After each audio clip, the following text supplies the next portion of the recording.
Bob Iger was nearly answering the voices in his head. Artificial intelligence used. We did not know where questions were coming from shareholders during the shareholders meeting. We did not know the names of the shareholders asking the questions, not even their real voices used. It could have, frankly, been done by ChatGPT, although we don't believe that is the case.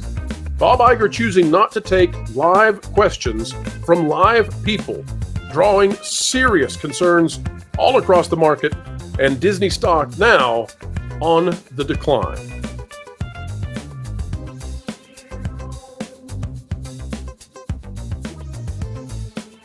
Hello, folks. Welcome back to the Pro Channel. We are happy to have you here with us, where we endeavor to explain entertainment, keep you ahead of the culture curve. Nelson, Peltz, and Tryon seemingly have lost in this year's proxy effort to get on the board, but it is Disney that is losing now, as we now look at that in the rear view mirror. Vash, the Disney stock seems to be doing very poorly today after Bob Iger, CEO of the company, decided not to take live calls, as has been the long-standing tradition for Disney and the CEO. This time, taking pre-screened calls, which were read by a robot voice, no name given, nothing, and one would assume that Iger's responses were also previewed, pre-done, pre-scripted. Maybe even he was reading them off a piece of paper. Vash, this out of thatparkplace.com. Folks, this is why the website exists, to get this kind of news out this quickly. It's important, and there are not very many outlets out there, perhaps none, doing this. So make sure you support thatparkplace.com. This by John Trent. The Walt Disney Company appears to only answer pre-screened, artificially intelligence-read questions during annual shareholder question and answer session. Huge departure from what's normal. And as I have said on the Renegade Online show, this was pure cowardice, and perhaps the market is seeing it this way. Vash, the article says the Walt Disney Company drastically changed how they took questions from shareholders during the company's annual shareholder meeting on April 3rd. During the company's live stream of the event, what appeared to be an AI voiceover explained the change. In the answer and question portion of the meeting, your questions were submitted prior to the meeting and today in the virtual meeting platform. Now, that means that all of these were exactly known by Disney before they ever came to Iger. And again, folks, separating these out where we don't even have a name attached to them, no live voice, no nothing. Nobody can believe this. And that's what is so damning, I think, towards Disney. And I think, I cannot tell you anything in terms of financial advice, but I think this shook the industry, the idea that Iger was unwilling to face actual shareholders. This AI voiceover then read a series of questions to which Bob Iger answered them. It's unclear if these questions were even submitted by shareholders or crafted by Disney's press relations teams. It's also unclear if Disney CEO Bob Iger, who answered the various questions, actually answered them live or had already pre-recorded the answers. Iger was not shown on camera answering any of the questions. Vash, this has sent the stock seemingly into somewhat of a tailspin. The stock has been under $119 at points during the day, popping back up sometimes, but also being down at a time when the market overall seems to be kind of flat. Disney is down 3%, and that seems to have begun spiraling at the point that Iger changed the way that Disney handles shareholders meetings without any notification that I'm aware. Some people had thought this might happen, but it was so outlandish and out there that many of us had dismissed it and said, no, they would never do this. It would look too bad. It would make Bob Iger look like just an utter coward. They went there, Vash. They did it. What were your thoughts as you experienced this live? Oh, I was beside myself. I mean, to echo your comments, Pro, on the Valiant stream right there, it's clear that you not only, as a shareholder, have no representation now with Peltz seemingly bested, at least this go-around, but you also have no voice. This is crucial to having, frankly, being able to ask people in charge what they're actually doing. I mean, I remember 5 years ago, these annual shareholder meetings used to be done live and in person at various locations around the country. I believe the last one that was live at any location was in St. Louis, if I'm not mistaken.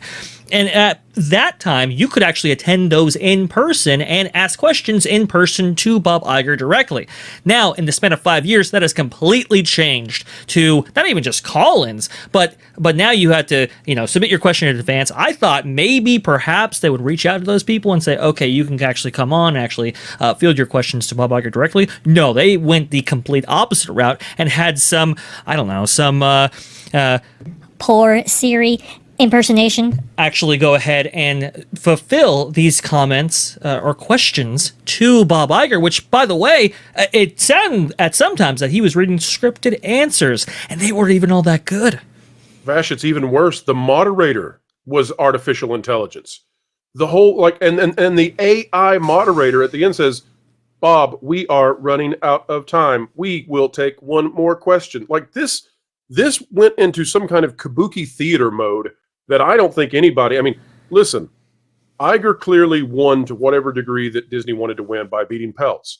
Peltz indicated he's still going to run the proxy battle another year.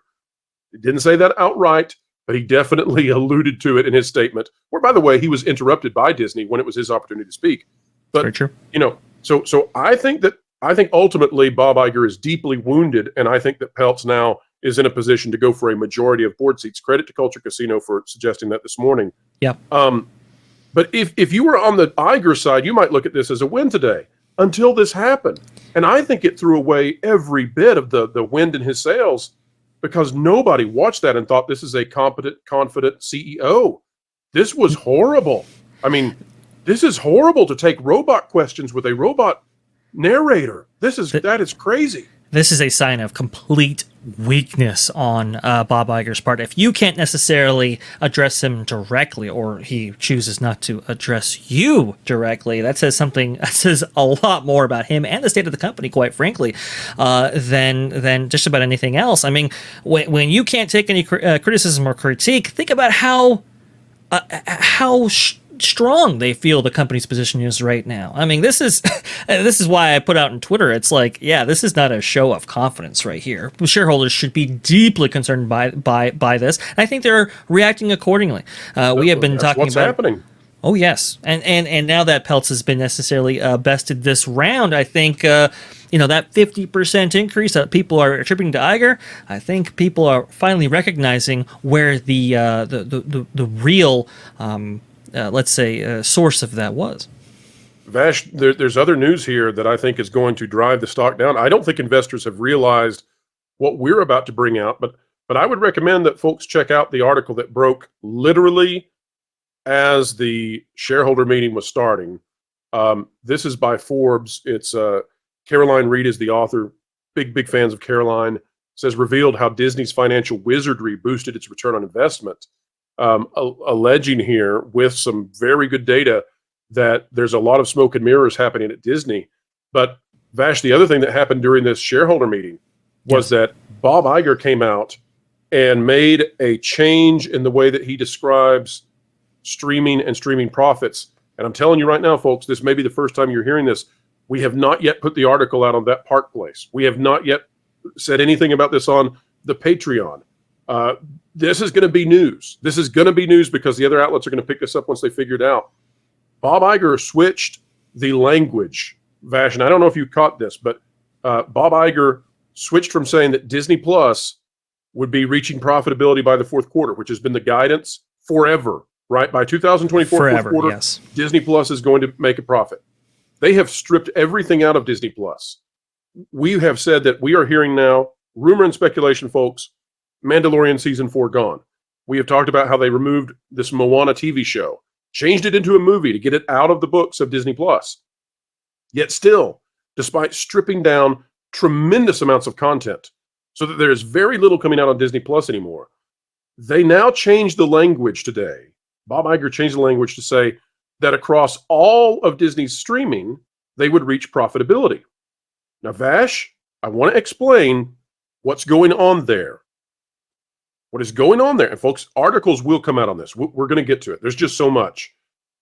What that means is that when you take ESPN and Hulu and Disney Plus profitability will be achieved by the fourth quarter. And that doesn't mean that they will be profits. That means that for a single quarter, they will make at least a penny in excess of what they spend on streaming. Okay, so they're in the hole billions and billions and billions and billions of dollars. It's unbelievable. But Vash, they're about to buy the rest of Hulu.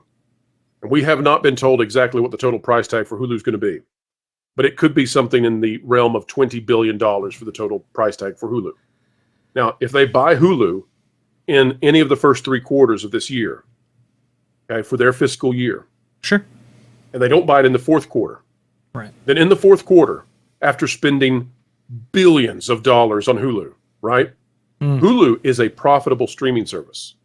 So once they have Hulu, what Bob Iger, I think, was saying today was that when they add Hulu and they don't account for the price they spent on it maybe the quarter before, which will be in the billions, that Hulu's profitability will be such that it can lift Disney Plus along with ESPN into at least a penny of profitability.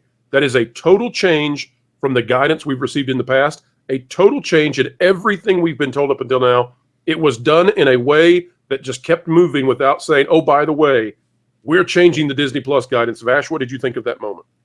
I thought that was a big reveal right there. The combined DTC services. I mean, I've heard the Disney Plus or estimate by Disney that it'll be profitable in Q4 2024 for I want to say 3-4 years now.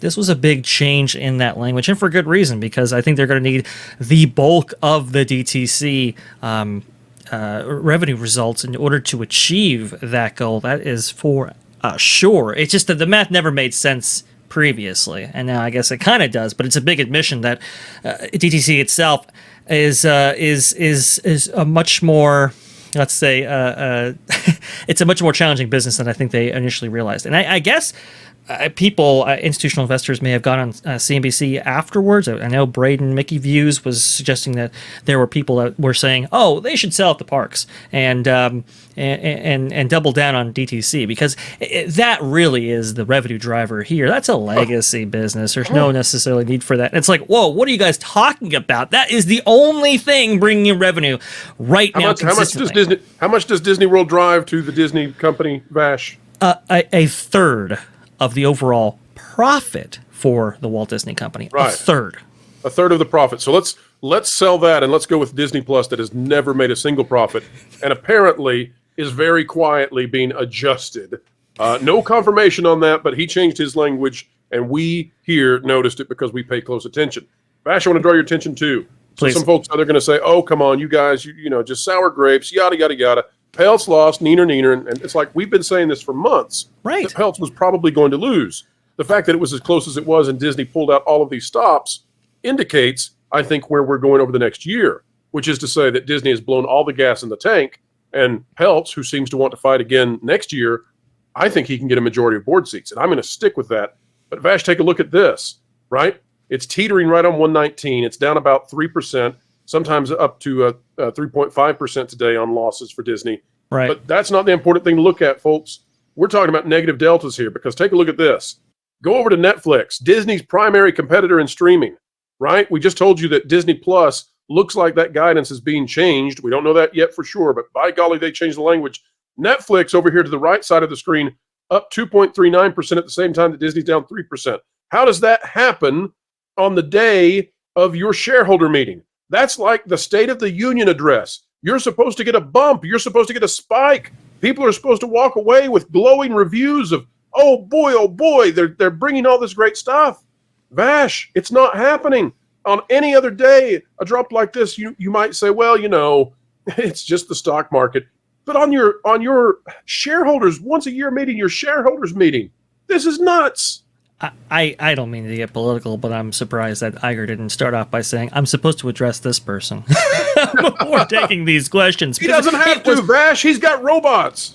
He's got the robots. That's right. I mean, robots are here. The robots are here. Look, any amount of frustration coming from me or anybody else, it doesn't necessarily stem from the fact that Peltz, may have lost out on his board seat today, and we know that he's going to stay in the fight right here. And it's not entirely unexpected. I like to imagine it like a Hail Mary pass being thrown by Tom Brady from the 40-yard line to Megatron in the end zone. Sure, there's a chance there, but with Vontaze Perfect providing coverage right there, not going to necessarily go all that well. But that being said, though, my frustration really stems from the fact that they would do this, the fact that they would take questions in this manner. It's completely upends the entire shareholder management Vash. relationship. Go ahead. Vash, I love it. You know why I love it? This is what people don't understand. Like, shareholders should be livid, I think, if your CEO is taking robot questions from unnamed robots. Oh, yes. But in terms of us, do you know what we have to cover for the rest of the year? It's another proxy war, and this time Peltz might go for the majority of the board. Elon Musk might get involved. This is going to be an utter fiasco for Disney. And for those who voted for this board to be the way it is right now, you prevented just having Nelson Peltz on there with an NDA. And now you're going to get what you have voted for. You get Bob Iger speaking with robots in a vacuum. And, where that goes, well, let's just say that everybody who is on the side of Bob Iger just might need extra showers, because this is going to fling stuff you don't want all over you. It's going to hit the fan. So we've got a fantastic year ahead of coverage, and I think can't say for sure, folks. Can't predict exactly where everything goes with finances and all of that, but if the man in charge cannot even handle taking live questions from people, and if the guidance has to be very quietly altered, perhaps, watch out. Vash, final thoughts. I be careful what you wish for, folks, for all the people who were advocating for Disney's board, for all the people who were advocating for Bob Iger, and necessarily striking down Nelson Peltz as a result. Just be careful what you wish for. You got exactly what you wish for. Bob Iger now has no distractions from doing whatever he wants to do. And guess what, folks? He also has nobody to post the blame on now. Previously, it was Chapek. It was this. It was that. It was the other thing. It was Peltz. All this kind of stuff. Well, now all those inhibitors are seemingly off until the next round of this whole thing goes forward. So that will be quite entertaining to watch, and we will cover it here on not only the WW Pro show, but also on That Park Place. Vash, the Avatar land that was shown that's supposedly going into Disneyland? Mm-hmm. Yeah, it's just inspiration. It's not real. We'll talk about it tomorrow. Folks, strap in. It's going to be fun. All right, folks, wherever you are and whatever you're doing, keep learning, keep growing, keep having fun. And you know what? On the way out the door, share, like, subscribe, and drop a comment, because this is just getting started. What are you doing? Well, word on the street is the culture war has officially made it to the doorstep of That Park Place. And I realized Jonas has no one there who loves him. So I thought I should go and protect them. Yeah, okay. That's not, how you do this, right? Do what? Fight? Don't worry, Floral. I will not be intimidated by a criminal threat. Threat? Well, don't be ridiculous. What does it matter to me? I have only one life to lose. I mean, I totally expected you to die walking into traffic, but, They may take our lives, but they'll never take our freedom! Okay, just stop. This is just nonsense. You already have one of the easiest and most effective tools and weapons at your fingertips. My axe? No. The truth. Stay smart and ready to tell and share the truth by keeping up to date with WDW Pro, That Park Place, as well as Valiant Renegade. And Jonas? I mean, he does things with Vash, and that's not very reassuring. That's like putting two helpless chipmunks into a piranha pond. That's neither true nor accurate. Unlike the team from That Park Place. So sue me. Ugh.